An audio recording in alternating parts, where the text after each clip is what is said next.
জান আমি প্রেগনেন্ট। কিন্তু তুমি প্রেগনেন্ট কেমন এটাই তো বুঝতেছি না। রিলেশন 2 মাস হয়েছে মাত্র, আমি তোমার সাথে এমন কিছুই করি নাই যার জন্য তুমি প্রেগনেন্ট হবা। এর জন্য দায়ী কি আমার জানতে হবে না? 2 মাস আগে আমার কাজিনের বিয়ে ছিল বগুড়াতে। ওদের রাত্রে সবাই ড্রিঙ্কস করছে, নাচানাচি করছে। আমি খুশিতে একটু বেশি ড্রিঙ্কস করে ফেলছিলাম, তারপর আমি সেন্সলেস হয়ে যাই। আর সকালে যখন ঘুম থেকে উঠি তখন বুঝতে পারলাম আমার সাথে কিছু একটা হয়েছে।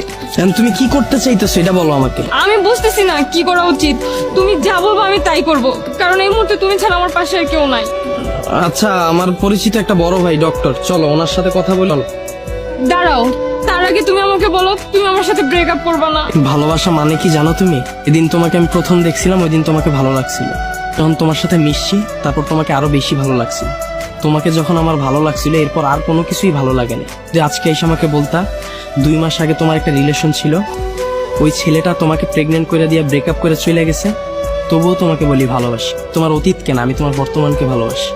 চলো ডক্টরের কাছে চলো। এমন না, আসলে আমি প্রেগনেন্ট না। আমার ভুলে গেছে, আমাকে তুমি ক্ষমা করে দাও।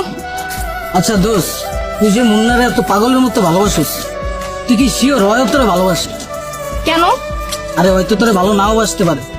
আজকালকার পোলারা তাদের সত্যি সত্যি ভালোবাসে না, যা করে সব টাইম পাস। দেখ, উল্টাপাল্টা কথাই বলবি না। ওই যে তোরা ছাইরা যাইবো না, এর কি কোনো গ্যারান্টি আছে? আজকালকার পোলারা 2 মাস পর পর কিন্তু গার্লফ্রেন্ড চেঞ্জ করে। তখন তোমার ছেড়ে চলে যাবো, তখন তুমি কান্নাকাটি করে আমার কাছে এক আনবা। এটি ভাই সহ্য করা যাবো না। দেখ, মুন্না এই ধরনের ছেলেই না। তোর একটা টেস্ট কর, টেস্টে যদি পাস করে তাহলে তো বোঝা যাবে তোরা ভালোবাসে নাকি ভালোবাসে না।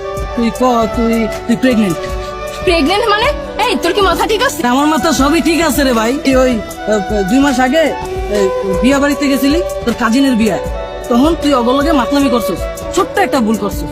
এরপরে তোর লগে কি হয়েছে তুই কিছুই জানোস না, তুই প্রেগনেন্ট। এটা শোনার পর দেখবি ওর ভালোবাসা পলাইছে।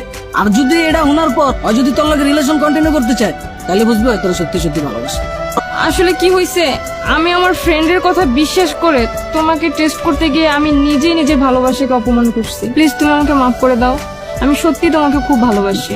আমিও তোমাকে অনেক ভালোবাসি। এখন চলো ডক্টরের কাছে চলো। আরে বললাম না আমি প্রেগনেন্ট না।